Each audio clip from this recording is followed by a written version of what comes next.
Hello दोस्तों, एक बार फिर से आप सभी का बहुत बहुत स्वागत है। आज की क्लास में हम लोग बात करेंगे वर्क, पावर और एनर्जी के न्यूमेरिकल्स के बारे में। यहाँ पर आप देख सकते हैं कुछ न्यूमेरिकल्स लिखे गए हैं।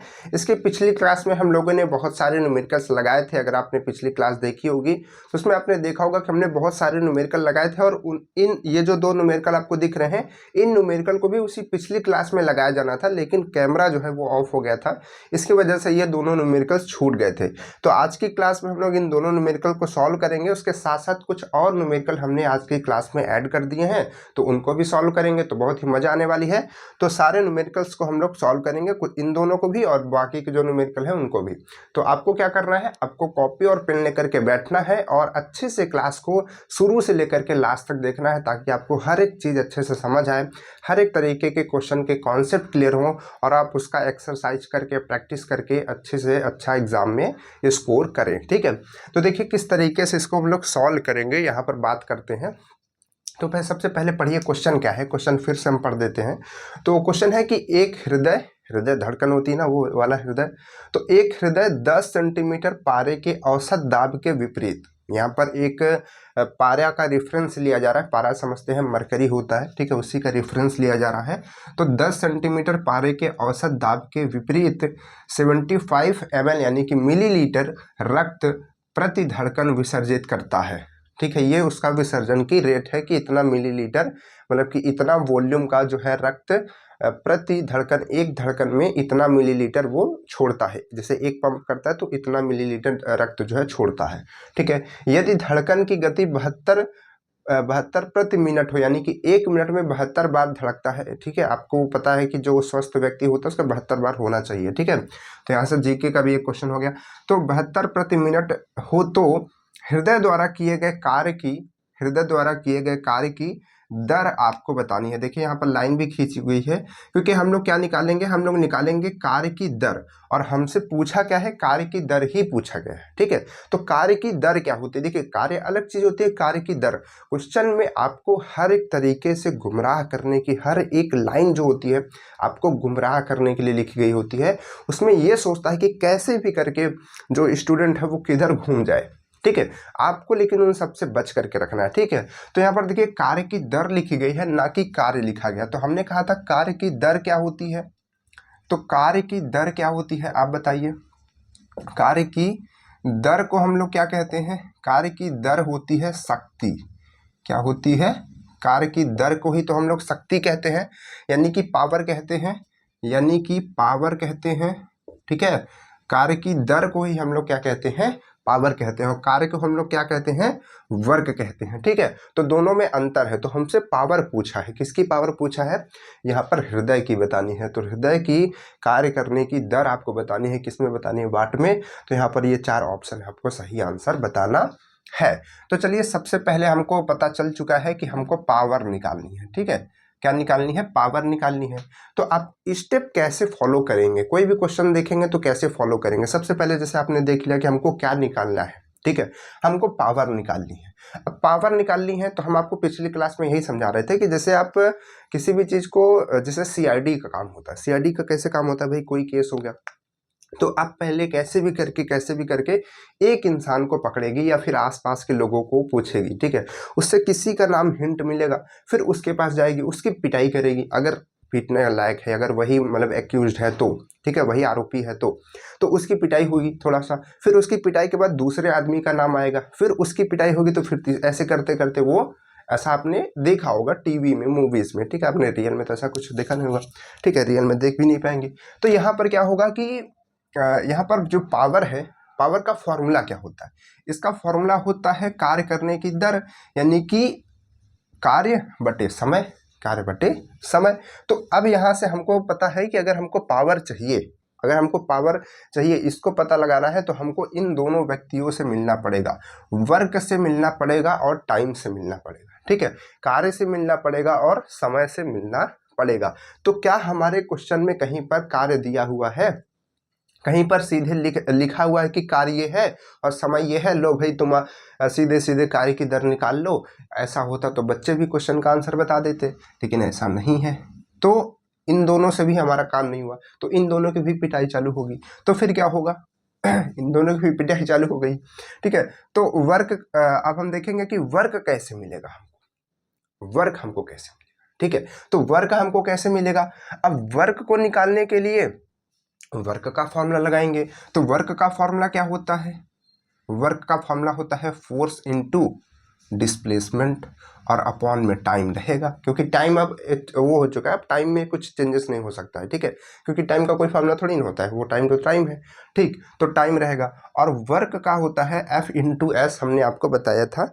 और यहाँ पर एफ इंटू एस ही लेंगे, कॉस वगैरह नहीं लेंगे, क्योंकि यहाँ पर कोई एंगल की बात हो नहीं हो रही है, ठीक है। तो यहाँ पर एफ इंटू एस यानी कि फोर्स इंटू क्या हो जाएगा, डिस्प्लेसमेंट, ठीक है, फोर्स इनटू क्या हो जाएगा, डिस्प्लेसमेंट। अब यहां से क्या एफ आपको सीधे सीधे कहीं पर दिख रहा है, दिया गया है, एफ आपको कहीं पर फोर्स दिया गया है, नहीं दिया गया है। क्या एस दिया गया है, एस भी नहीं दिया गया है, यानी कि डिस्प्लेसमेंट दिया गया है, बिल्कुल नहीं दिया गया, ठीक है। तो यानी कि अब इन दोनों की भी पिटाई करनी पड़ेगी, जिसे दूसरा व्यक्ति मिलेगा, ठीक है। तो एफ और एस, एस कुछ भी अब चेंज नहीं हो सकता, एस आपका डिस्प्लेसमेंट है, विस्थापन है, ठीक है, यानी कि एक तरीके की दूरी है, लंबाई दूरी है या फिर लंबाई है कह सकते हैं। जो आपका फोर्स है वो चेंज हो सकता है। तो आपने यहाँ पर जो क्वेश्चन देख रहे हैं आप, जो यहाँ पर क्वेश्चन देख रहे हैं उसमें आप देख रहे हैं कोई कोई चीज़ें जो लिखी गई हैं इसमें, जैसे कि यहाँ पर बताया गया है कि इतना दाब, जैसे कि ये इतने पारे का औसत दाब आपको दिया है, और यहाँ पर वॉल्यूम आपको दिया है, यहाँ पर घनत्व आपको दिया है, यहाँ पर जी की वैल्यू दी है। तो इनसे आपको कुछ आइडिया लगाना पड़ेगा कि कैसे हमको करना है। ये हम आपको सिखा रहे हैं कि आपको कैसे क्वेश्चन को देखते टाइम कैसे सोचना है कि हम क्या करें उस समय, ठीक है। बाकी करने को तो आप अभी हम बता देंगे तो कर लेंगे, लेकिन आपको कैसे सोचना है, क्योंकि बच्चों की सबसे बड़ी प्रॉब्लम यही होती है कि सर आपने क्वेश्चन हमको बता दिया, हमने देख लिया, हम कर भी ले रहे, लेकिन जब नए क्वेश्चन हमारे सामने आते हैं तो फिर हम वहाँ पे कंफ्यूज हो जाते हैं। तो आपको इस तरीके से सोचना है, ठीक है, कि जो यहाँ पे लिखा हुआ है पहले उस तरीके से हम उसको फॉलो करते हुए आगे बढ़े। पी हमको निकालना था, पी से डब्ल्यू, टी हमने देखा, डब्ल्यू टी से एफ और एस देखा, ठीक है। अब एफ भी नहीं दिया है तो आगे बढ़ते हैं, ठीक। तो एफ यहाँ पर आ गया, तो यहाँ पर एफ यहाँ पर हमने कहा कि दाब वगैरह दिया है, सब आप देख लीजिए। तो आपने एक फॉर्मूला पढ़ा होगा, दाब बराबर, एक आपने फॉर्मूला पढ़ा होगा बचपन में, क्लास 6 में या फिर 6 में, तो 8 में ये चीज़ पढ़ी होगी, 8 में, ठीक है, 8 में आपने ये चीज़ पढ़ी होगी कि दाब बराबर बल बटे क्षेत्रफल, ठीक है, 8 में ये सब पढ़ा होगा। अब ये सब हम आपको क्यों बता पा रहे हैं, क्योंकि हमने बहुत सालों से, ठीक है, बच्चों को पढ़ाया है, लगभग हमको पढ़ाते हुए इधर के 3 साल और उधर के मान लीजिए 4, लगभग 7 साल हो गए, ठीक है। तो इतने ईयर हो गए हैं, 7 साल। तो इस वजह से सब पता है, क्योंकि सारे बच्चों को क्लास 6 को, 7 को, 8 को, 9 को, इन सबको पढ़ाया है, ठीक है।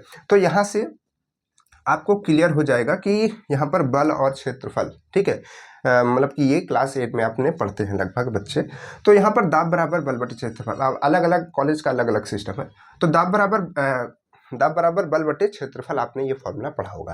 यानी कि अगर आप चाहें तो यहाँ से बल का फॉर्मूला निकाल सकते हैं। कैसे? क्षेत्रफल को इधर भेज देंगे तो क्या आ जाएगा, क्षेत्रफल को इधर भेज देंगे तो क्या आ जाएगा, चलिए इधर ही लिख देते हैं, ये आ जाएगा आपका दाब और इनटू क्या आ जाएगा, क्षेत्रफल। अब जिसको नहीं समझ में आ रहा है वो इसको समझे प्रेशर, और इसको समझे एरिया, और इसको समझे फोर्स, ठीक है।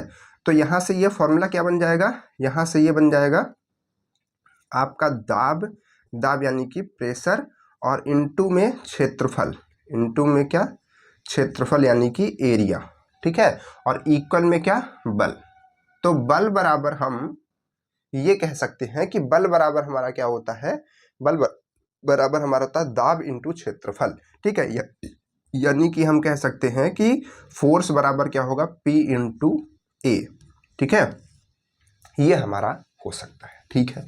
तो कहने का मतलब है कि यहाँ पर F के जगह हम, भाई F की हमने पिटाई की, अब फिर से हमने 2 वैल्यूज पाई, एक हमने पाई P यानी कि प्रेशर, और एक हमने पाई A यानी कि एरिया, और इनटू में S तो रहेगा ही, और यहाँ पे T। देखिए यहाँ पर समझिए, 2 लोगों की पिटाई की 3 मिले, 3 की पिटाई की 4 हो गए, ठीक है। तो इस तरीके से लोग बढ़ते जा रहे हैं, भी हमारा आंसर भी आएगा, ठीक। तो यहाँ से प्रेशर और एरिया हमको नया मिल गया, ठीक है, प्रेशर और एरिया हमको नया मिल गया। अब क्या करेंगे, अब देखिए यहाँ से एरिया, अब ध्यान से देखिए, आपको क्या यहाँ पर कहीं पर एरिया दिख रहा है, बिल्कुल नहीं दिख रहा है। एरिया दिख रहा है क्या, बिल्कुल नहीं दिख रहा है। तो एरिया नहीं दिख रहा है, लेकिन हम जानते हैं कि एरिया और यहाँ पर इसका ये डिस्प्लेसमेंट है, विस्थापन, ठीक है। यानी कि जो एरिया है और जो विस्थापन है, ठीक है, मतलब कि एरिया तो आपको इस तरीके से होता है और विस्थापन एक तीसरी डायमेंशन हो गई। तो 3 डायमेंशन का अगर आप मल्टीप्लाई कर देते हो तो वो वॉल्यूम में कन्वर्ट हो जाता है। किस में कन्वर्ट हो जाता है? वॉल्यूम में कन्वर्ट हो जाता है। तो यहाँ पर ये जो है आपका, यहाँ पर एरिया और विस्थापन मिलकर के क्या बना लेगा आपका, ये आपका आयतन बना लेगा, वॉल्यूम बना लेगा, ठीक है। तो यहाँ से P बराबर क्या आएगा? अब देखिए ये वाला P प्रेशर, ठीक है, ये वाला आपका P ये वाला P आपका पावर है, ठीक है, ये वाला आपका P क्या है? पावर है। तो हम यहाँ पर लिख देते हैं, नहीं तो फिर आपका कन्फ्यूजन हो जाएगा, ठीक है। यहाँ पर ये P पावर है, तो पावर इक्वल क्या हो जाएगा? ठीक है, ये पावर है भाई साहब, ध्यान रखिएगा, ये P पावर है, ये P प्रेशर है, इसको स्मॉल p लिख देते हैं ना, स्मॉल p, इस तरीके से। चलिए, तो यहाँ से क्या होगा? Small p। तो अब यहाँ पर हम क्या लिखेंगे? प्रेशर तो रहेगा P, प्रेशर तो P रहेगा, और उसके साथ साथ यहाँ पर ये क्या आ जाएगा? वॉल्यूम हो जाएगा। क्या हो जाएगा? वॉल्यूम, और बाई में क्या हो जाएगा? T।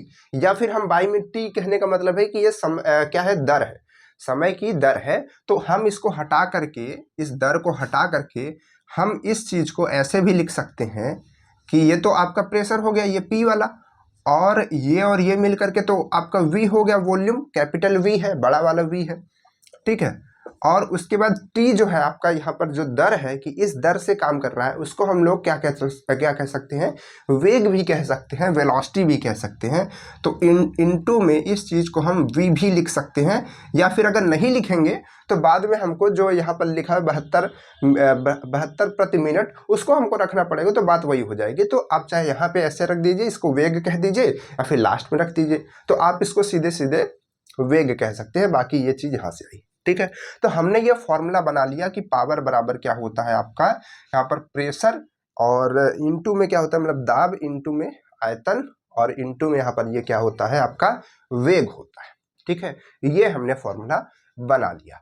अब देखते हैं यहाँ पर प्रेशर कितना लग रहा है, क्योंकि अब हमको प्रेशर वगैरह दिया है, ठीक है। तो प्रेशर वगैरह निकालने के लिए दिया है, तो यहाँ पर कह रहा है कि प्रेशर जो है वो पारे के हिसाब से लग रहा है। तो पारा क्या है? 10 सेंटीमीटर पारा लग रहा है। 10 सेंटीमीटर का मतलब 10 सेंटीमीटर पारे के औसत दाब, 10 सेंटीमीटर पारे का दाब, मतलब कि 10 सेंटीमीटर जितना पारा होगा ऊंचाई पे, वो उस पर जितना फोर्स लगा रहा होगा, दाब लगा रहा होगा, दाब के विपरीत इतना ml, ये आपका वॉल्यूम हो जाएगा। और यहाँ पर ये, तो चलिए सारी वैल्यूज यहाँ से पहले लिख लेते हैं, क्या क्या चीज़ें हमको दी गई हैं, ठीक। तो सबसे पहले आपको यहाँ पर ये दिया गया है, ये 10, तो ये आपका h होता है, यानी कि हाइट होती है, ठीक है। पारे की हाइट इतनी हाइट होगी, ठीक है। तो पारे की हाइट, क्योंकि पारा जब किसी चीज़ में भरा जाता है तो हाइट के हिसाब से नापा जाता है, ठीक है। जैसे ये इसमें पारा हमने भरा हुआ है इतना हाइट तक, ठीक है। तो वो क्या करेगा? कुछ ना कुछ इस सरफेस पे क्या लगाता है? कुछ ना कुछ दाब लगाता है। तो वो एक मेजर करने का तरीका होता है। तो उसकी एक हाइट होती है, उसकी एक डेंसिटी होती है, ठीक है, और एक ग्रेविटी होती है। तो उसी के हिसाब से उसका क्या निकलता है? प्रेशर निकलता है, ठीक है, कि कितना प्रेशर लगा रहा होगा। तो हाइट कितनी है उसकी? हाइट है उसकी 10 सेंटीमीटर। 10 सेंटीमीटर मतलब मीटर में कन्वर्ट करेंगे तो 0.1 मीटर आ जाएगा, ठीक है। 100 से डिवाइड कर दीजिए, 100 से भाग दे दीजिए, इतना आ जाएगा। एच आ गया। और उसके बाद क्या है? और क्या दिया है? एच आया है। उसके बाद ये क्या है? 75 ml क्या है? 75 ml आपका क्या है ये भाई? ml है, इसको लिखिए ml में। ये आपका वॉल्यूम है, कैपिटल V है, ठीक है। 75 ml आपका क्या है? ये आपका वॉल्यूम है। तो इसको कैसे कन्वर्ट करेंगे? इसको आप लीटर में कन्वर्ट कर लीजिए, ml को लीटर में कन्वर्ट कर लेते हैं ना। तो मिलीलीटर को इसमें हम कैसे लिखेंगे? 75 और अपॉन में 1000, 1000 लिख देंगे, ठीक है। तो ये लीटर में कन्वर्ट हो जाएगा। बस वैल्यू हमको कन्वर्ट करनी है, ठीक है, कन्वर्ट करके रखना है। उसके बाद क्या है? धड़कन की गति क्या है? 72 प्रति मिनट है। तो वेलोसिटी आपकी क्या हो जाएगी? यानी कि कैपिटल V जो है, सॉरी स्मॉल v जो है वो क्या हो जाएगा? वो हो जाएगा 72/60। क्या हो जाएगा? क्योंकि 1 मिनट में कितने सेकंड होते हैं? 60। तो उसीलिए तो हम बोल रहे थे ना कि यहाँ पर समय है, तो चाहे आप इस तरीके से लिख लीजिए 60 से डिवाइड करके, या फिर आप ऐसे लिख लीजिए, ठीक है, दोनों चीज़ सेम है। तो यहाँ पर वेलोसिटी क्या आ जाएगी? 72/60 आ जाएगी, ठीक है। इसके बाद क्या है? इसके बाद क्या है?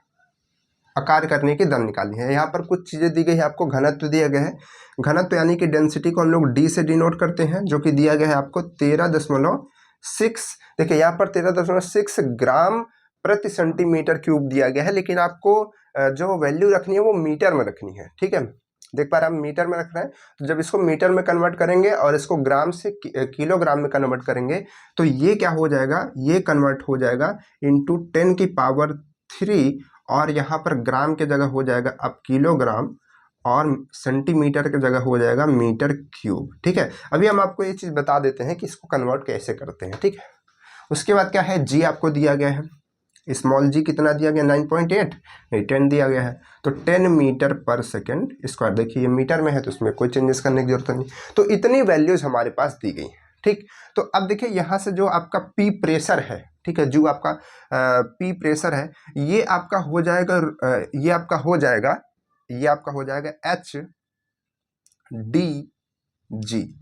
एच डी जी क्या होता है भाई, एच डी जी हमने आपको बताया कि जो हमारा पारा होता है, ठीक है, वो कितना प्रेशर लगाता है, या फिर कोई भी जो फ्लूइड होता है वो कितना प्रेशर लगाता है, वो लगाता है एच, यानी कि उसकी जितनी हाइट है, ठीक है, उसकी जितनी डेंसिटी है और उसका जितना जी लग रहा है, मतलब जी तो लगभग सब में सेम लगेगा। ठीक है, तो वो हो जाएगा प्रेशर का फॉर्मूला। तो यहाँ से आ जाएगा एच डी जी और वॉल्यूम की जगह वॉल्यूम रहेगा और यहाँ पर वेलोसिटी की जगह वेलोसिटी रहेगी। ठीक है, तो अब यहाँ से हम वैल्यूज रख सकते हैं, जो यहाँ पे वैल्यूज हमको दिख रही हैं सारी की सारी। ठीक, तो चलिए सारी की सारी वैल्यूज को रखते हैं, पुट अप करते हैं। ठीक, तो सारी की सारी वैल्यूज को रखते हैं। तो सबसे पहले एच को रखिए, तो एच आपका क्या है, एच आपका है 0.1। ठीक, अब आपको बस सॉल्व करना है। डी आपका कितना है डी आपका कितना है 13.6 इंटू 10⁻³ है भाई। चलो ठीक है, आगे जी क्या है, जी आपका 10 होगा। ठीक है, मल्टीप्लाई में वी आपका क्या है, वी आपका है 75 बटे वॉल्यूम। ठीक है, ये तो वॉल्यूम है, आयतन। ठीक है, वॉल्यूम यानी कि आयतन। देखिए थोड़ा बहुत ना हिंदी इंग्लिश दोनों चीज़ें समझा कीजिए, कम से कम हम ये नहीं कहते कि आप पूरा का पूरा सेंटेंस समझिए। ठीक है, मतलब समझने को तो आप समझिए, बहुत अच्छी बात है, बहुत अच्छी ही बात है, लेकिन अगर आप कम से कम भी कुछ वर्ड्स की इंग्लिश समझते हैं तो आपके लिए बहुत ही बेनिफिट होगा। क्योंकि आप जब आएंगे कॉलेज वगैरह में, ठीक है, चाहे पॉलिटेक्निक में चाहे आईआईटी में, तो आपको वहाँ पर इंग्लिश वर्ड्स यूज करने पड़ेंगे। क्योंकि जैसे आपको इंटरव्यू देना है, प्रेजेंटेशन देना है, बताना है, चीज़ें करनी है, तो आप जब वहाँ पर इंग्लिश वर्ड यूज करेंगे तो थोड़ा अच्छा होगा। ठीक है, जो टीचर होगा, जो वाइवा ले रहा होगा, एग्जाम ले रहा होगा, उसको भी क्लियर होगा, समझ में आएगा। ठीक है, क्योंकि ज़्यादातर जो लोग काम करते हैं कंपनियों में वही आते हैं और वो हिंदी में कम ही यूज करते हैं। ठीक, तो इस वजह से थोड़ा आप अपनी इंग्लिश को ध्यान रखिए। ठीक है, चलिए, तो उसके बाद क्या है, यहाँ पर ये वेलोसिटी इसकी, तो वेलोसिटी कितनी है भाई, कहाँ गई, ये रही। ठीक है, तो अब यहाँ पर ये मीटर पर सेकंड वाली वेलोसिटी नहीं है, ये यहाँ पर ये है कि इतना बार प्रति मिनट धड़क रहा है। ठीक है, तो यहाँ पर क्या है 72 और यहाँ पर यह आ जाएगा 60। ठीक है, इस तरीके से। तो अब हमको इसको बस कैलकुलेट करना है। चलिए कैलकुलेट करते हैं, देखते हैं क्या आता है। तो देखिए सबसे पहले ये 10⁻³ से 10⁻, ये 1000 ये भी होगा, 1000 ये भी होगा, कट गया। इसका मल्टीप्लाई अगर आप इसमें करेंगे तो ये टोटल 1 हो जाएगा, और 1 का टोटल में करेंगे मल्टीप्लाई, कोई फर्क नहीं पड़ेगा। ठीक है, कोई फर्क यहाँ पर नहीं पड़ेगा। तो सीधा सीधा आएगा आपका, यहाँ पर आएगा 13.6 और इंटू में ये आपका इधर बचेगा 75 और अंदर कुछ बच रहा है, कुछ भी तो नहीं बच रहा है। ठीक है, और इधर में आपका बचेगा ये 72 और नीचे आपका बचेगा ये 60। ठीक है, इस तरीके से। अब इसको क्या करते हैं, थोड़ा सा और कैलकुलेट करते हैं। तो कैलकुलेट करेंगे तो क्या होगा, यहाँ पर 12 से कटेगा क्या, देखिए 12 पंचे होता है 60 और 12 छंग 72, 12 पंचे 60, 12 छंग 72। ठीक है, ये कट गया। अब देखिए 5 एकम 5 और यहाँ से आपका ये कटेगा 5 एकम 5, मतलब कि 5 एकम 5 और उसके बाद आएगा यहाँ पर कितना आएगा, बचेगा 2 तो 5, 15 पचे 75। ठीक है, 15 आ गया। अब इसके बाद 15 छक्का 90, तो यहाँ से क्या होगा 13.6 इंटू 90। सब तो आप अपने से कर सकते हैं, कोई दिक्कत नहीं है। तो कहने मतलब 0 अगर कर देंगे तो ख़त्म हो जाएगा। तो ये टोटल हम अगर मल्टीप्लाई, इसको ऐसे भी तो लिख सकते हैं ना, 136 इंटू 9। हमने इस 0 का इसमें मतलब इसमें 10 था तो उसको हमने मल्टीप्लाई कर दिया, तो थोड़ा सिंपल हो गया। ठीक है, पॉइंट हट गया। तो अब इसको हम कैलकुलेशन कर लेते हैं। ठीक है, हमारा आंसर आ जाएगा। तो कैलकुलेशन कीजिए, 9 का कीजिए 6 में, तो 9 छंग 54 का 4, हासिल लगेगा 5। ठीक है, आपको कैलकुलेट इस वजह से करके बता रहे हैं क्योंकि इसमें वैल्यूज देखिए बहुत ही सेम सेम है। तो जब सेम सेम है तो आप भी मतलब कि यहाँ पर हम उस चीज को पूरा फील करा रहे हैं कि आप जिस कंडीशन में क्वेश्चन को सॉल्व करते हैं उसी कंडीशन में हम आकर के भी क्वेश्चन सॉल्व करेंगे, तो कितना समय लगेगा और कैसे कैसे सॉल्व करेंगे। ठीक है, क्योंकि बच्चे क्या करते हैं, जैसे इतना मल्टीप्लाई देखा तो इसका मल्टीप्लाई, इसका मल्टीप्लाई करने लगेंगे, तुरंत करने लगेंगे। तो ऐसे करोगे तो फिर गड़बड़ हो जाएगा ना। पहले देख लो कि कौन कौन सा किस में करे तो वो आसानी से हो जाए, वो चीज़ को हमको ध्यान रखना है। चलिए, तो यहाँ पर क्या होगा, 9 चौंग 9 चौंग कह रहे 9 छंग 54 का 4 हो गया, 5 हासिल लग गया। ठीक है, मतलब कैरी हो गया। तो 9 तरीक 27 और 27 में आप जोड़ेंगे 5 तो यहाँ पर ये आएगा 12 का 2 हासिल लगेगा 3। ठीक है, 32 हो जाएगा। तो 32 में 3 हासिल, तो 9 एकम 9 और 9 3 12।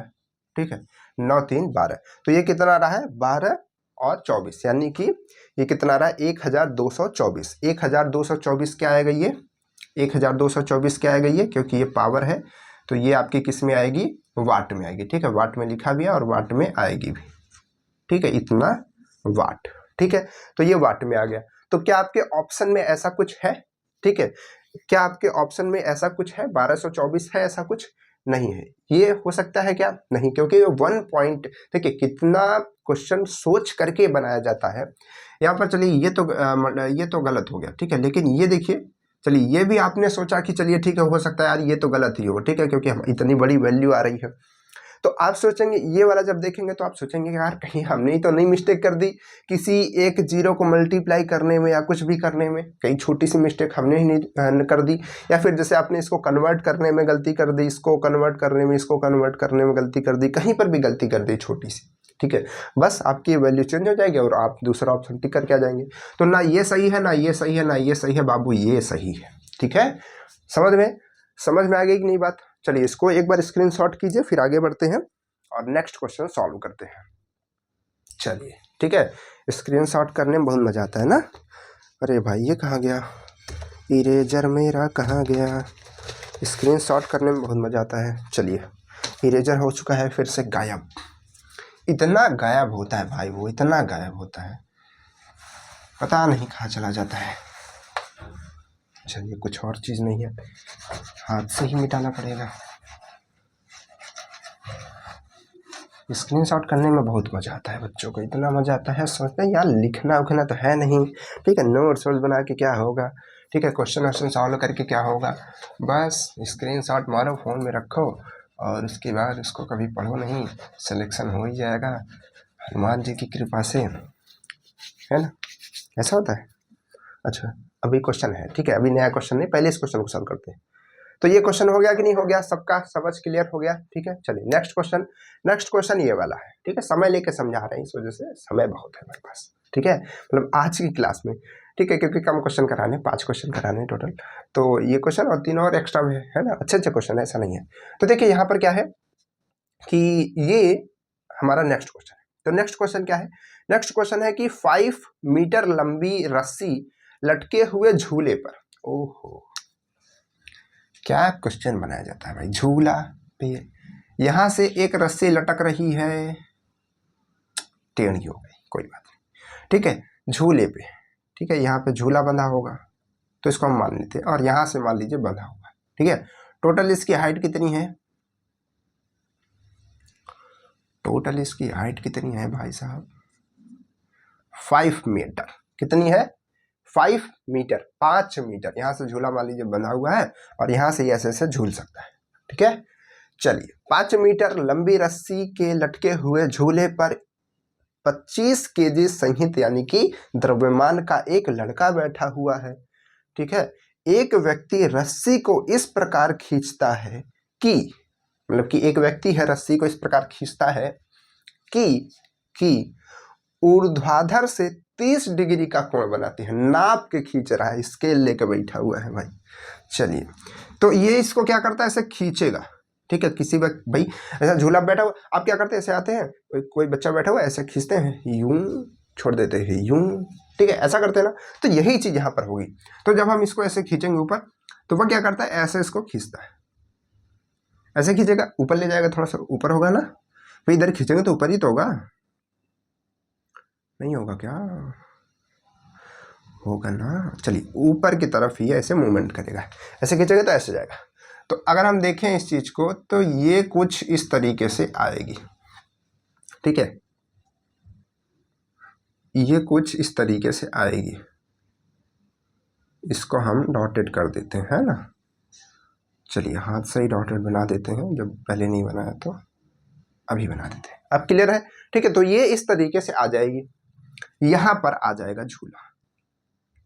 ठीक, अब इसने कहा कि ऊर्ध्वाधर से, ऊर्ध्वाधर यानी कि यहाँ पे वर्टिकल की बात होती है, ठीक है, ऊपर, ठीक है, और क्षैतिज जैसे होता है, ध्यान रखिए, क्षैतिज जैसे होता है, ऊर्ध्वाधर ऐसे होता है, ऐसे ऐसे, ठीक है। तो ऊपर से 30 डिग्री का एंगल, यानी कि ये जो एंगल आपका बन रहा है, ये कितने का बन रहा होगा?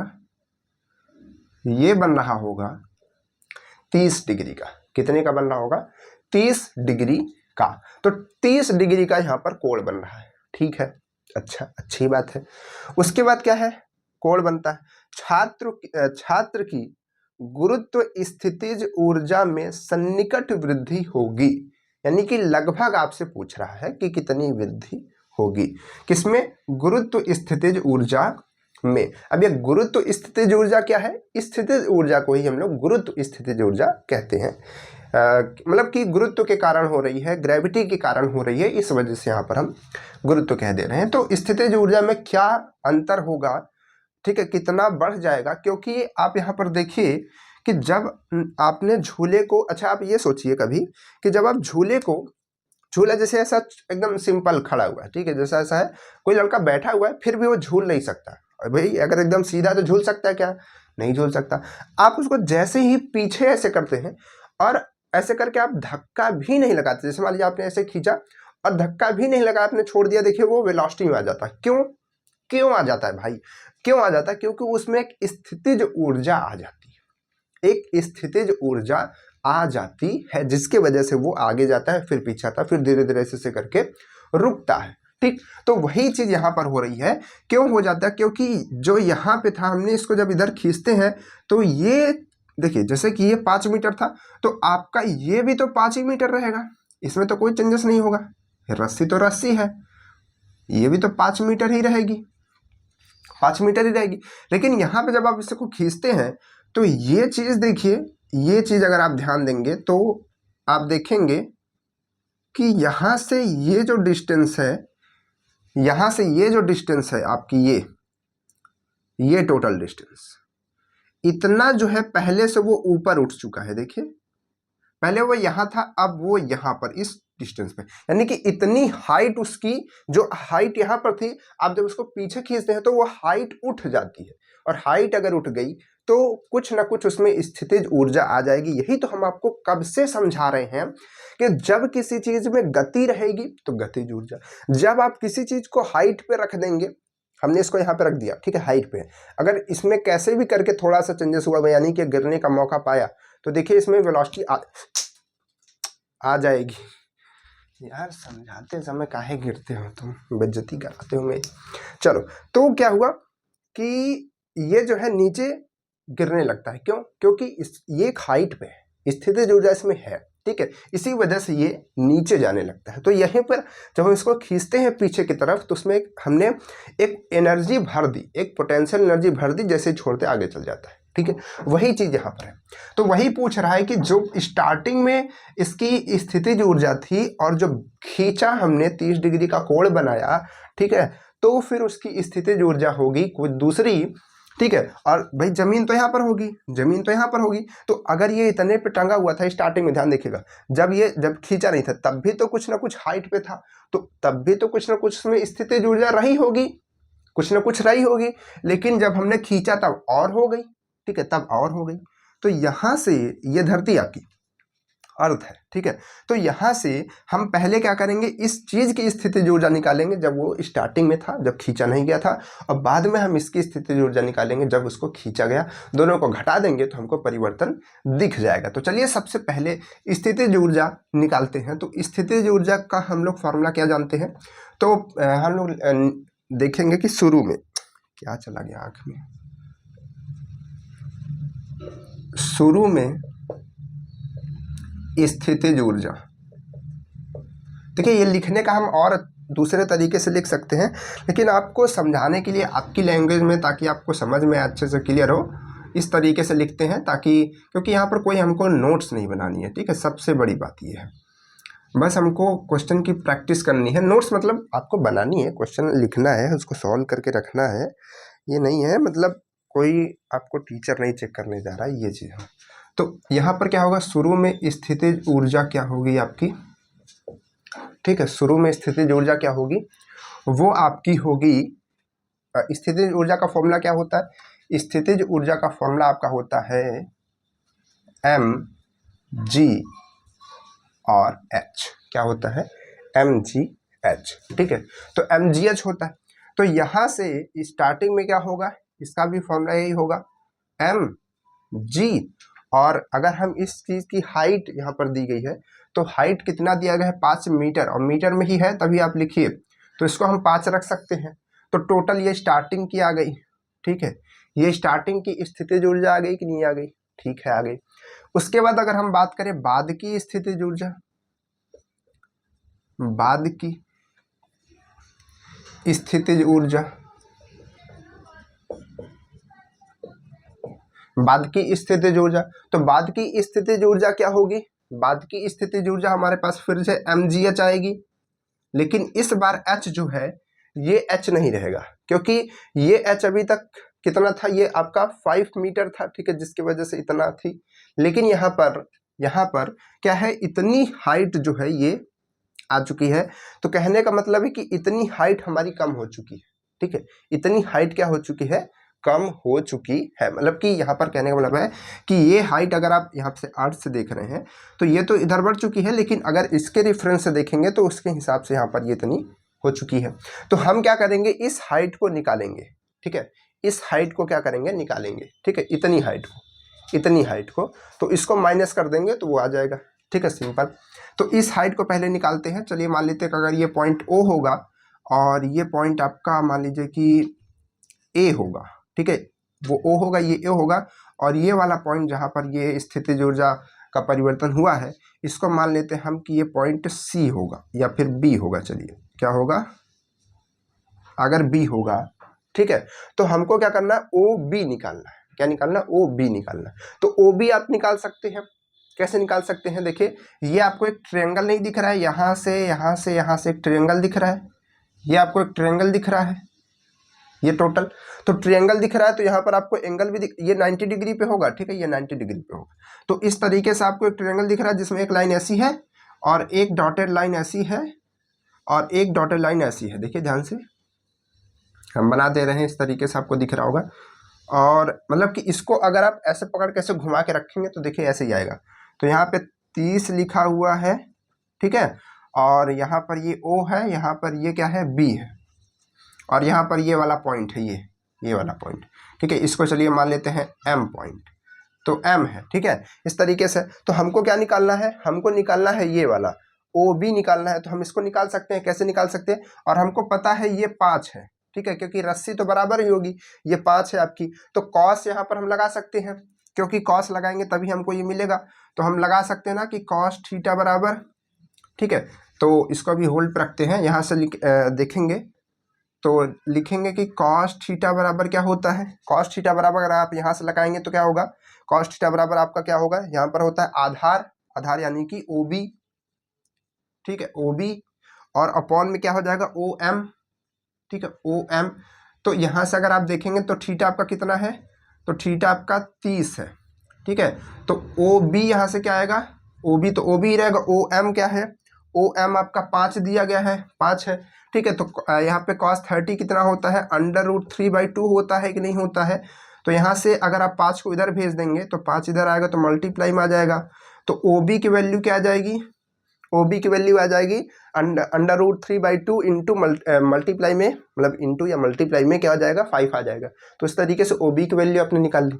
तो आपने OB निकाल ली, तो अब यहाँ से स्थितिज ऊर्जा निकाल सकते हैं और इसमें घटा देंगे तो आ जाएगी इसकी स्थितिज ऊर्जा, ठीक है।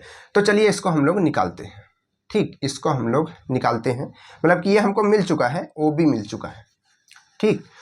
तो यहाँ से इसकी स्थितिज ऊर्जा इसके हाइट के हिसाब से होगी, ठीक है। तो इसकी हाइट अगर हम यहाँ से रेफरेंस लेंगे तो ये कितना आएगा, ये कितना आ रहा था, कितना आ रहा था, ये आ रहा था आपका √3/2 और इनटू में 5, ठीक है, ये आ रहा था। तो स्थितिज ऊर्जा हमारी स्टार्टिंग के आ गई, टोटल जब इतनी थी और स्थितिज ऊर्जा इतनी आ गई, तो अब इन दोनों को हम माइनस कर देते हैं, ठीक है। इन दोनों का क्या कर देते हैं, माइनस कर देते हैं, फिर उसके बाद जो होगा फिर वो देखा जाएगा, ठीक है। तो चलिए इसको सॉल्व करते हैं। तो यहां से हम देखेंगे कि स्थितिज ऊर्जा में वृद्धि, तो पोटेंशियल एनर्जी में वृद्धि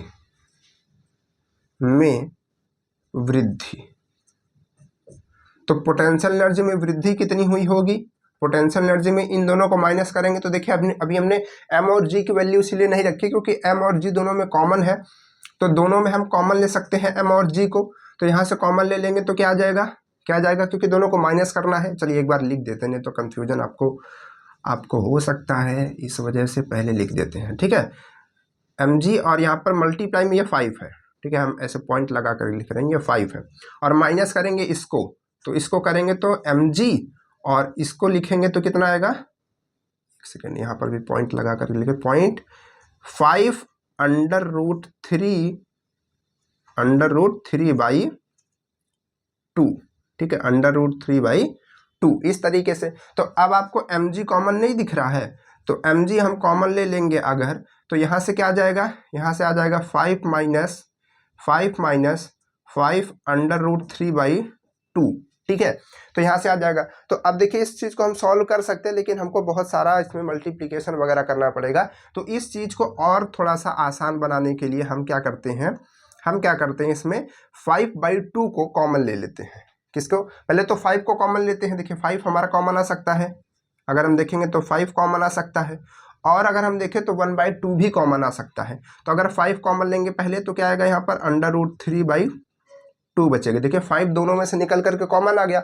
अब क्या करेंगे, अब यहाँ से हम क्या कॉमन ले सकते हैं, देखिए ध्यान से, अब ये तो 5 आ चुका है, अब हम यहाँ से क्या कॉमन ले सकते हैं, 1/2 कॉमन ले सकते हैं।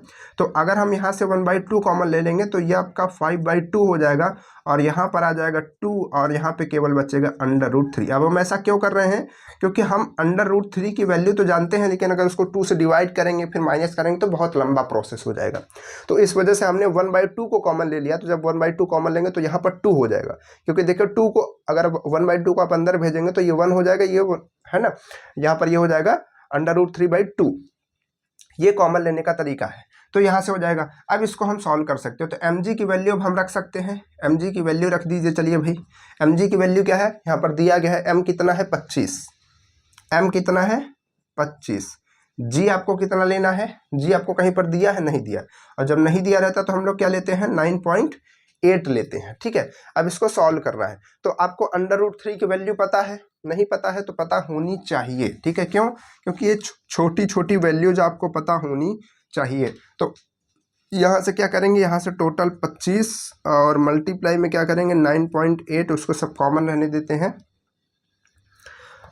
और इसको हम लिखेंगे 5/2, और हम थोड़ा सॉल्व करते हैं बस, उसके बाद आप सॉल्व कर लीजिएगा। तो √3 को हम लिखते हैं 1.732, ये वैल्यू इसकी होती है, आप याद कर लीजिए, √2 की भी याद कर लीजिए, √3 की भी याद कर लीजिए। तो ये हो गया। अब इसके बाद क्या करेंगे, इसको हम माइनस कर सकते हैं, मतलब इसको माइनस कर दीजिएगा, फिर 5 से मल्टीप्लाई, मतलब कि माइनस करके 5 से मल्टीप्लाई कर दीजिएगा, इससे मल्टीप्लाई कर दीजिएगा, इससे कर दीजिएगा, लास्ट में टोटल 2 से जो है डिवाइड कर दीजिएगा, ठीक है। तो टोटल जब आप इस चीज़ को करेंगे कैलकुलेशन, तो ये आपका करेक्ट जो है 164.15 करके आएगा, ठीक है। तो इतना आएगा जो आपका यहाँ पर इतना जूल करके आएगा, तो ये आपका आंसर हो जाएगा। बात क्लियर है। तो इस तरीके से इसको आप सॉल्व कर सकते हैं, ठीक है। स्थितिज ऊर्जा में जो डिफरेंस यहाँ पर हो रहा है उसको निकाल सकते हैं, और उसको कैलकुलेट करके आंसर भी बता सकते हैं। क्लियर है, कर पाएंगे कि नहीं कर पाएंगे, फिर से इरेजर नहीं है, ठीक है, एक सेकेंड, इरेजर दिख गया, चलिए मिल गया, पीछे रखा हुआ था, हो गया ना। आगे बढ़ा जाए, आगे बढ़ा जाए। अब बढ़िया बढ़िया क्वेश्चन आने वाले हैं, ठीक है। तो अब फिर से रेडी हो जाइए क्वेश्चंस लगाने के लिए। चलिए नेक्स्ट क्वेश्चन की तरफ आगे बढ़ते हैं। नेक्स्ट क्वेश्चन क्या है देखिएगा ध्यान से, आप कुछ क्वेश्चन इसमें लिखे हुए हैं। तो क्वेश्चन है कि एक डोरी से लटकाया गया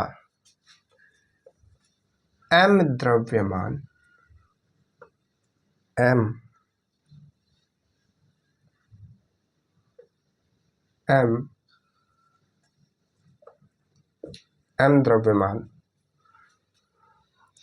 द्रव्यमान का गुटका नीचे की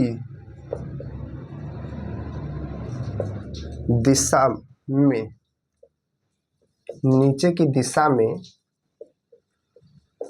नियत त्वरण मतलब कांस्टेंट, ठीक है,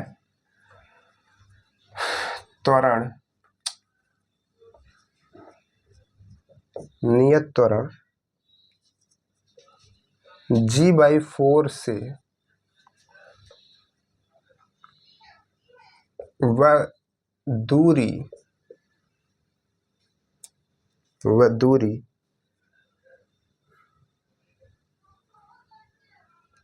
से, वह नहीं लिखा हुआ, डी लिखा हुआ, डी दूरी तय करता है, ठीक है। आगे क्या है, क्वेश्चन क्या है, डोरी द्वारा गुटके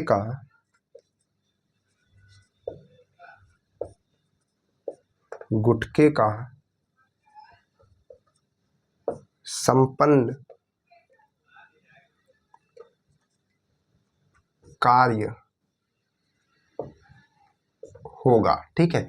ये कुछ इस तरीके से क्वेश्चन है। आपका ऑप्शन क्या क्या है, m(g), ये mg पूरा वो नहीं है, ठीक है, अलग अलग है, मल्टीप्लाई में है, और d/4 इस तरीके से 3mg, और यहाँ पर क्या है d/4, उसके बाद है -3mg d/4, ठीक है, उसके बाद है mg और d, ठीक है। ये इस तरीके से क्वेश्चन है। तो देखिए इस क्वेश्चन को अगर आप अच्छे से कॉन्सेप्ट सीखे हुए हैं तो बहुत ही जल्दी भी बता सकते हैं। वैसे इसको हम पहले सॉल्व करके बताएंगे, फिर बताएंगे कि इसको कॉन्सेप्ट पे हम कैसे तुरंत इसका आंसर पता कर सकते हैं, कि ऑप्शन के हिसाब से देख करके, ठीक है। तो सबसे पहले क्या लिखा हुआ है कि एक डोरी से लटकाया गया m द्रव्यमान का गुटका नीचे की दिशा में नियत त्वरण से g/4 से d दूरी तय करता है, डोरी द्वारा गुटके का संपन्न कार्य कितना होगा, ठीक है। डोरी द्वारा गुटके का संपन्न कार्य कितना होगा, ठीक है। डोरी का कार्य निकालना है कि डोरी गुटके पर कितना कार्य कर रही होगी, ठीक है। तो अब देखिए डोरी कितना कार्य करेगी, डोरी द्वारा कार्य क्या होगा भाई, ये जो कंडीशन बन रही है वो किस तरीके से बन रही है, इसको थोड़ा सा फिगराइज करते हैं। एक ये गुटका है, ठीक है, और इस तरीके से ये एक डोरी से लटक रहा है, ठीक, इस डोरी से लटक रहा है, इस डोरी से लटक रहा है। अब जो डोरी से लटक रहा है कहने का मतलब है कि डोरी से लटक रहा है तो डोरी में एक टेंशन फोर्स लग रहा होगा, तनाव बल लग रहा होगा, ठीक है, और ये नीचे की तरफ जा रहा है तो तनाव बल उसको ऊपर की तरफ ही लग रहा होगा, ठीक है, खींच रहा होगा। तो टेंशन टी हम उसको कह सकते हैं, तनाव बल टी कह सकते हैं कि टी लग रहा होगा, ठीक है। इसका कुछ ना कुछ इसका वेट होगा, इसका कुछ ना कुछ इसका खुद का वेट होगा, इसका कुछ ना कुछ खुद का वेट होगा, जिसकी वजह से इस पे एक भार लग रहा होगा, ठीक है, जो कि इसके द्रव्यमान और गुरुत्वीय त्वरण g के मल्टीप्लिकेशन के बराबर होता है, जिसको हम लोग कहते हैं mg, क्या कहते हैं। और इसका भार कितना है, मतलब कि इसका द्रव्यमान कितना है, कैपिटल M। तो इसका जो नीचे फोर्स लगेगा वो क्या लगेगा, कैपिटल M और इंटू जी, स्मॉल जी, या फिर हम सीधे सीधे जी कह सकते हैं, ठीक है। तो कहने का मतलब इसका द्रव्यमान इतना है, जी जो है नॉर्मल धरती का लगता है, ठीक है, तो वो इतना। तो टोटल धरती इस यहाँ से भार से इसको नीचे खींच रही है, और जो धागा है वो उसको ऊपर खींचने की कोशिश कर रहा है, और अल्टीमेट जो इसका फाइनल जो इसकी वेलोसिटी है, या फिर जो इसका डिस्प्लेसमेंट हो रहा है, वो नीचे की तरफ ही हो रहा है। किधर हो रहा है? नीचे की तरफ ही हो रहा है। देखिए कह रहा है ना कि ये जो गुटका है नीचे की दिशा में नियत त्वरण से जा रहा है, या फिर गति तय करता है, ठीक है। यानी कि हम फोर्स तो ऊपर की तरफ लगा रहे थे, डोरी पर फोर्स लगा रहे थे, ठीक है, वहां पर टेंशन जनरेट हो रही थी, लेकिन कार्य हमको वहीं पर निकालना है। कार्य हमको टेंशन यहाँ पर डोरी का ही निकालना है, लेकिन यहाँ पर जो मूवमेंट हो रहा था वो नीचे की तरफ हो रहा था, ठीक है। तो डोरी द्वारा कार्य क्या होगा? जो डोरी पे बल लगेगा, बल यानी कि यहाँ पर तनाव बल की बात हम करेंगे, क्योंकि डोरी पर कैसा बल लगेगा? तनाव बल लगेगा। अब कार्य का मतलब ये नहीं होता कि बल और उसका विस्थापन, वो किसी भी तरीके का बल हो सकता है, तनाव बल हो सकता है, घर्षण बल हो सकता है, कोई भी हो सकता है, ठीक है। तो यहाँ पर क्या होगा? यहाँ पर हम तनाव बल की बात करेंगे, तनाव बल और इनटू में जितना डिस्प्लेसमेंट हुआ। तो डिस्प्लेसमेंट तो दिया गया है डी, ठीक है, डिस्प्लेसमेंट तो दिया गया है डी, तो ये तो ठीक है। तो कहने का मतलब है कि डोरी द्वारा किया गया जो कार्य होगा वो तनाव टी और यहाँ पर डिस्प्लेसमेंट डी के मल्टीप्लिकेशन के बराबर होगा। तो यानी कि यहाँ पर आप जो ऑप्शन देख पर उसमें डी तो सब में है, तो कहने का मतलब डी से तो हमको कुछ नहीं करना है, बस हमको टेंशन टी निकालना है। टेंशन टी अगर हम निकालते हैं तो हमारा जो है काम हो जाएगा, ठीक है। तो अब इस चीज को थोड़ा सा फिर से एनालाइज करते हैं, ठीक है। इसमें क्या करना है? इसमें हमने आपको इस तरीके का जो क्वेश्चन है वो हमने आपको इसके पिछले वाले कोई क्वेश्चन था उसमें भी हमने आपको बताया था, और एक जो हमने संवेग संरक्षण का सिद्धांत पढ़ा था उसमें भी हमने आपको बहुत सारे क्वेश्चन इसके बताए थे।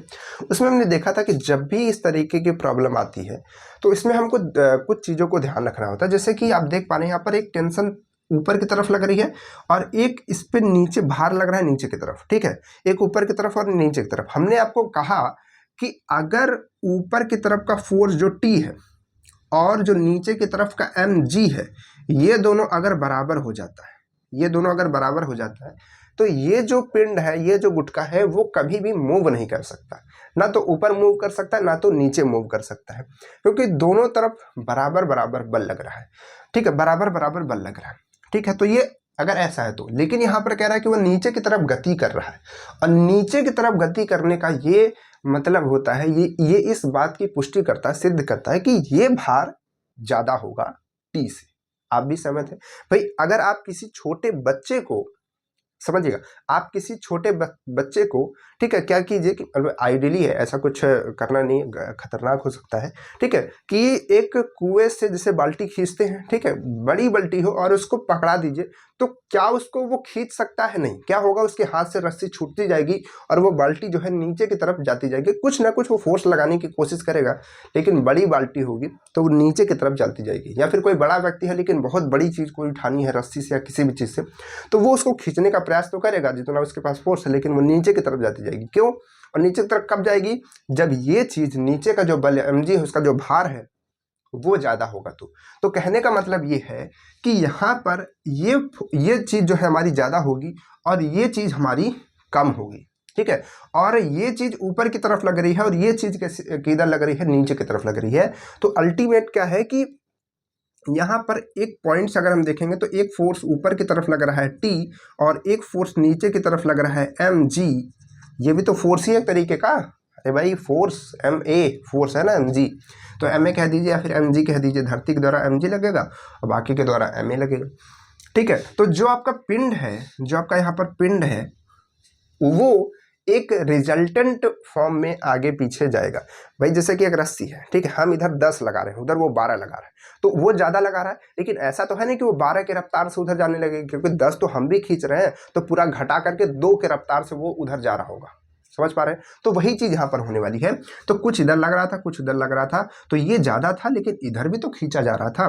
तो जो ये नीचे जा रहा होगा, जो ये नीचे जा रहा होगा, ठीक है, जो नीचे जा रहा होगा वो कितने यहाँ से फोर्स से नीचे जा रहा होगा, नीचे लग रहा होगा कितना इसके लिए? वो लग रहा होगा एम जी माइनस, ये एम कैपिटल वाला है, अच्छे से बनाते हैं, mg माइनस टी। ठीक है, mg माइनस टी हमने क्यों लिखा? क्योंकि mg यहाँ पर ज़्यादा है और t यहाँ पर कम है। और ये किसके बराबर होगा? किसके बराबर होगा? जितने यहाँ से, जितने एक्सेलरेशन से ये नीचे जा रहा है और जितना इसका मास है उसके मल्टीप्लिकेशन के बराबर। यानी कि जिस यहाँ से एक्सेलरेशन से नीचे जा रहा है उसके वजह से जितना इस पर भार दिखाई दे रहा होगा उतना इन दोनों का माइनस करने पे आएगा। तो इसका भार कितना है? इसका भार कितना है? m, मतलब कि द्रव्यमान कितना है? m है, और द्रव्यमान m है, और कितने से ये कितने एक्सेलरेशन से जा रहा है हमको बताया गया है।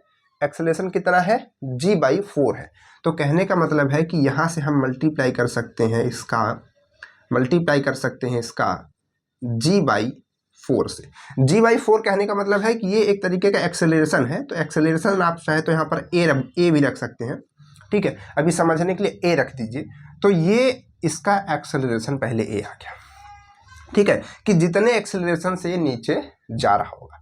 ठीक है, हमने बताया कि बहुत नहीं जा रहा होगा क्योंकि ऊपर भी खींचा जा रहा होगा, लेकिन दोनों को माइनस करने पर यही आएगा। ठीक है, तो इस चीज़ को ध्यान रखिए हमेशा के लिए। और कभी भी अगर ऐसी कंडीशन बन जाए कि जब ये ऊपर जा रहा है ये कम है, तो आप t माइनस क्या लिखेंगे? mg लिखेंगे, और t माइनस mg बराबर फिर ma लिखेंगे। ठीक है, तो अब यहाँ से देखिए, अब यहाँ से देखिए कि mg जो है, ठीक है, mg जो है वो तो mg ही रहेगा, t भी यही रहेगा, लेकिन यहाँ पर m तो m रहेगा, लेकिन एक्सेलरेशन इसका यहाँ पर दिया गया है हमको। एक्सेलरेशन क्या दिया गया? नियत त्वरण क्या दिया गया है? g/4 दिया गया है। ठीक है, कैसा हो गया? g/4 दिया गया है। तो यहाँ से हम रख सकते हैं g/4। तो अब हम क्या यहाँ से t निकाल सकते हैं? t को उधर भेज दीजिए, इसको इधर भेजिए। तो इसको इधर भेजेंगे तो ये हो जाएगा mg, और ये चीज़ इधर आएगी तो माइनस में, और ये चीज़ ऊपर mg और बाई में 4 रहेगी, और यहाँ से t इधर रहेगा। ठीक है, तो अब इसको आप सॉल्व करेंगे तो 4mg minus 4mg minus mg क्या हो जाएगा? 3mg हो जाएगा। कितना हो जाएगा ये आपका हो जाएगा 3mg बाई 3mg/4। क्या हो जाएगा? 3mg/4। ये किसकी वैल्यू आ जाएगी? ये वैल्यू आ जाएगी आपके t की। अगर आपको यहाँ पर नहीं दिख रहा है तो आप यहाँ से लिख सकते हैं, यहाँ देख सकते हैं कि जो t की वैल्यू आएगी वो आएगी 3mg/4। ठीक है, क्या आएगा? 3mg/4। क्लियर है? तो यहाँ से आपने t की वैल्यू निकाल ली। ठीक, कोई दिक्कत नहीं है। अब हम इसको यहाँ पे रखते हैं क्योंकि t की वैल्यू तो मिल गई है। अब रखते हैं, देखते हैं, सॉल्व करते हैं, आता है कि नहीं आता है, आता है कि नहीं आता है। तो t की वैल्यू क्या आई आपकी? 3mg और /4 और इनटू में d। ठीक है, इनटू में d।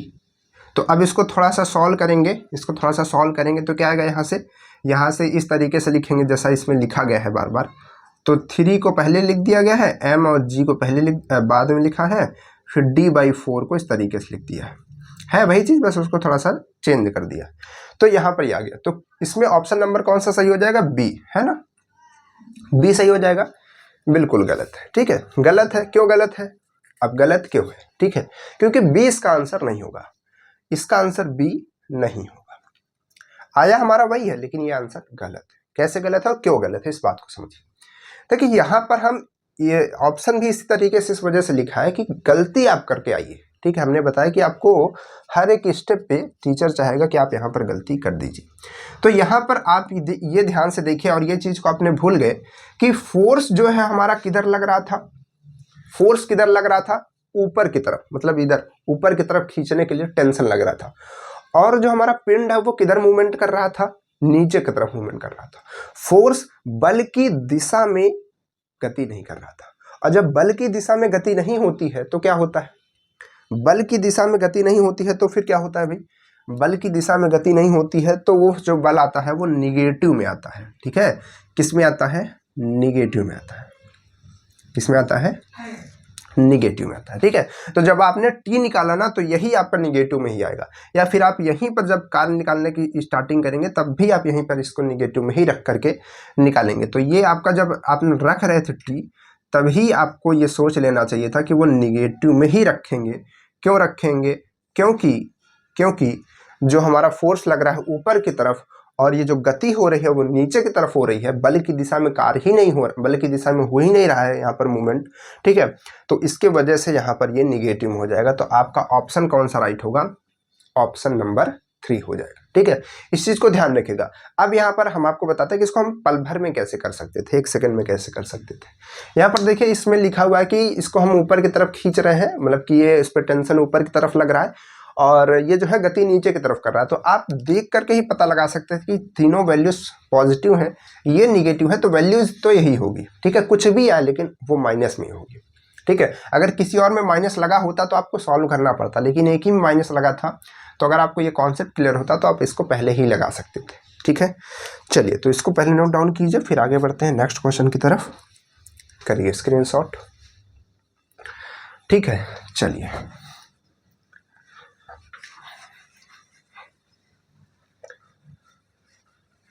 क्या है भाई नेक्स्ट क्वेश्चन? अब what is our next question? चलिए क्वेश्चन है कि एक गेंद को 10 मीटर की ऊंचाई से छोड़ा जाता है। चलिए गेंद भी आ गई भाई, इसको भी छोड़ देते हैं। एक गेंद को, और इस क्वेश्चन का जवाब कौन कौन देने वाला है? को 10 मीटर की ऊंचाई से छोड़ा जाता है यदि पक्के, ये देखो भाई पक्का कच्चा आ गया, पक्के फर्श, पक्का फर्श समझते हैं क्या होता है? मिट्टी का नहीं, पत्थर का, ठीक है, या फिर फर्श जो बनता है सीमेंट का। पक्के फर्श पर टकराने के बाद गेंद की ऊर्जा में 40% की हानि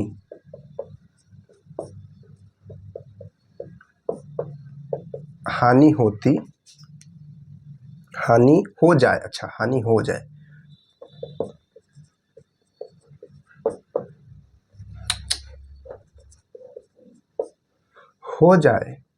तो गेंद कितनी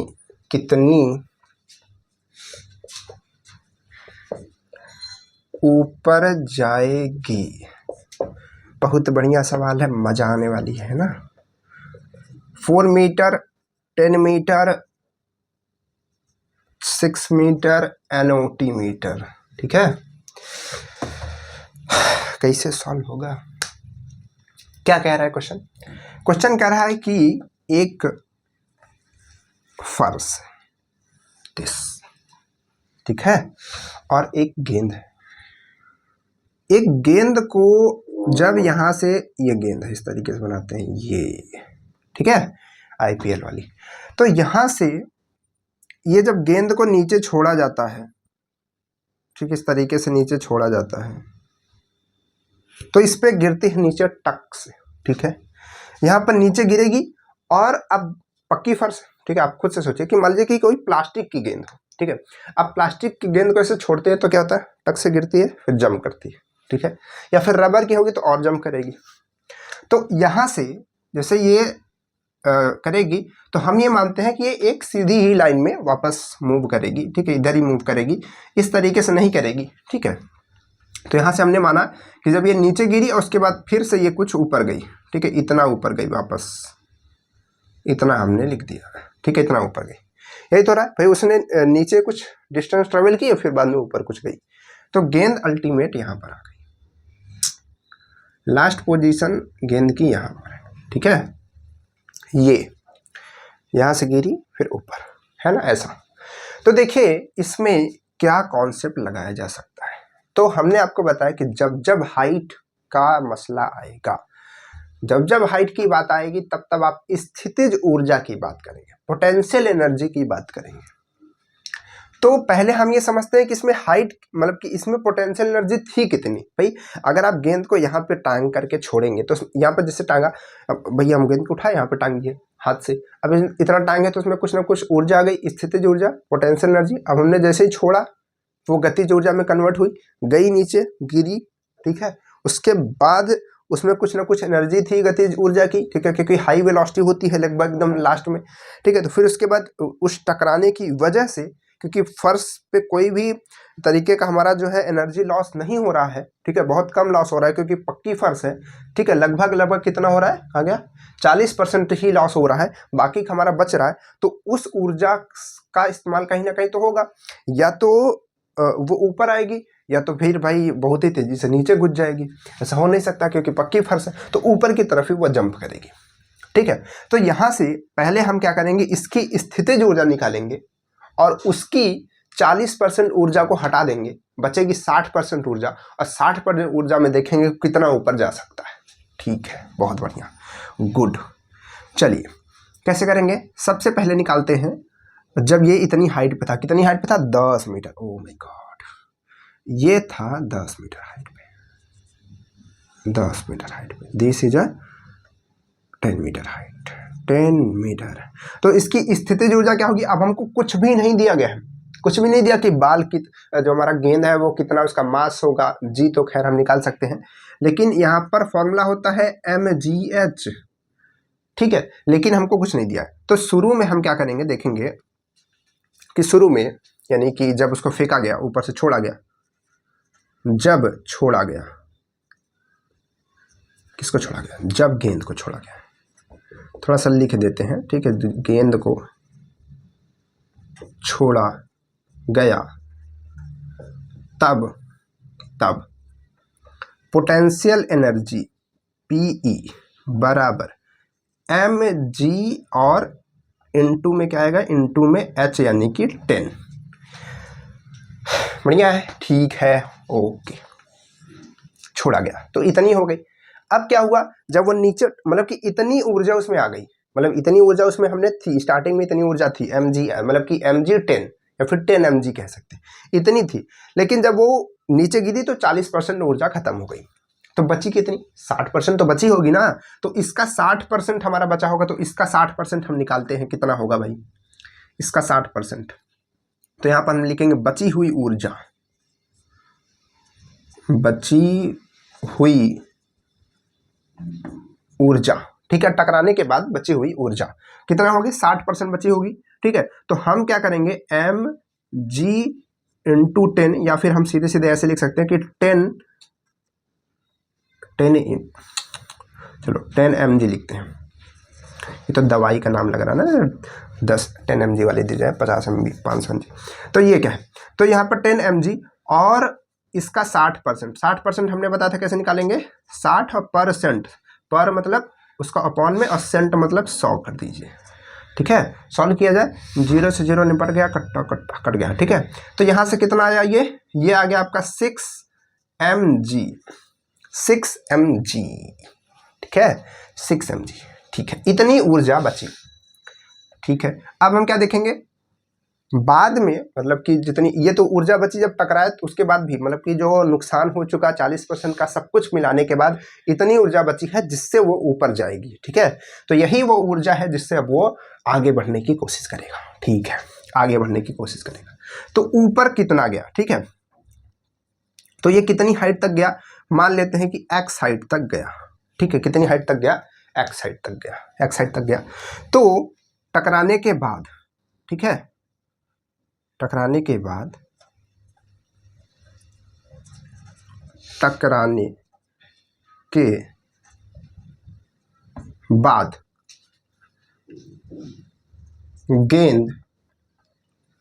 गेंद जो है ऊपर गई, टकराने के बाद जो गेंद है वो ऊपर गई, कितना ऊपर गई, कितना ऊपर गई भाई, x डिस्टेंस ऊपर गई, ठीक है। तो इसका जो पोटेंशियल आएगा x, जैसे कि x डिस्टेंस तक मान लीजिए हमने ऊपर गई, तो x डिस्टेंस तक ऊपर जाने में उसको कितनी एनर्जी लगेगी, उसकी लगेगी एनर्जी। भाई ये एक्स डिस्टेंस तक उसको ऊपर जाना है, तो भाई जितना यहाँ पर जाना है उतना ही तो आना होता है, बराबर होगा डिस्टेंस। ठीक है, तो कहने का मतलब है कि कितनी ऊर्जा लगेगी उसको, एम जी और एक्स लगेगी।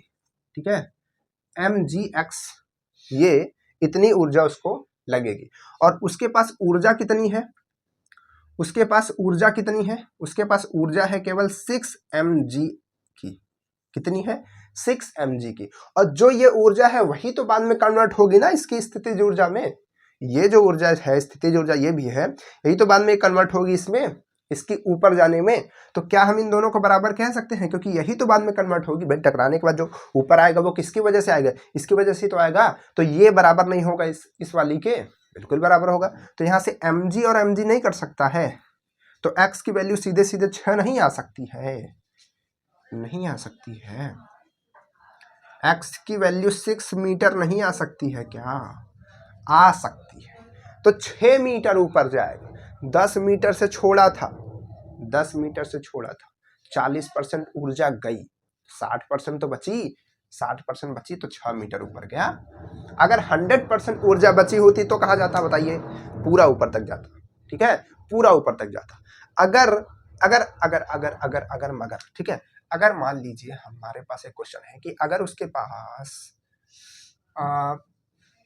75% ऊर्जा का नुकसान हो जाता, हमने उसको मतलब पक्की फर्श ही है लेकिन थोड़ा खराब टूटी फूटी है, 75% ऊर्जा का नुकसान हो जाता तो कितना ऊपर जाता, अब आपको ये बताना है कमेंट सेक्शन में। ठीक है, तो कमेंट्स में इसको बताइए और क्वेश्चन को सॉल्व करिए, अपने कॉपी में लिखिए।